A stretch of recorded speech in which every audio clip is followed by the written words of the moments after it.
Hello, friends, and welcome to episode 10 of the Classical Republican. And this is a continuation of our discussion of Machiavelli.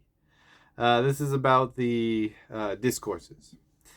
The official title is the Discourses of the first 10 books of Titus Livy. So, you can go back and watch my video on Livy if you haven't already, if you don't know anything about him. And Machiavelli is using this as a launching platform to be able to talk about classical republicanism. Because the first 10 books talk about the decline, well, I guess the rise and decline of the monarchy and the rise of the republic.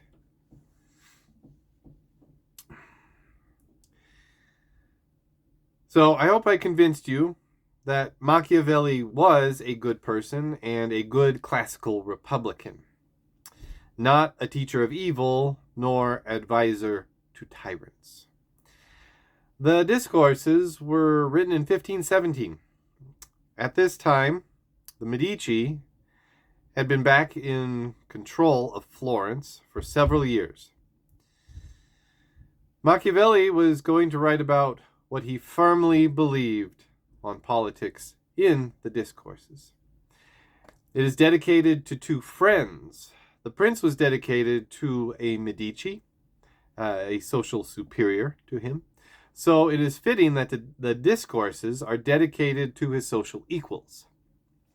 In The Prince, Machiavelli writes about fortune and virtue, and continues these themes in the Discourses. Virtue is what you can fix, while fortune is what you can't fix. Most everything else is very different than in The Prince. For Machiavelli, Rome is the example to all future republics. He stands for the mixed regime, for preserving liberty. Perhaps a small council for the oligarchy and a grand council for the people. No one person or group should have the power to dominate. No one should be above the law, otherwise it creates disorder. He believed that good men should be sought and elected to office. Therefore, random selection should be used sparingly.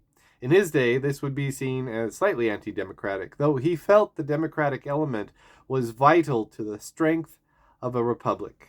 He promoted equality and expansion of the political order by welcoming new people into citizenship.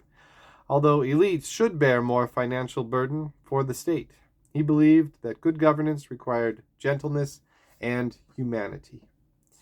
These are principles that are mostly absent in The Prince. We see these echoed in his other writings beside The Prince, so we can firmly place him in the classical Republican camp. These principles can be applied on the world stage and in your local community. There are also free audiobooks on YouTube of the Discourses. I would encourage you to listen. And that's all I have today from the Classical Republican. Long live the Republic.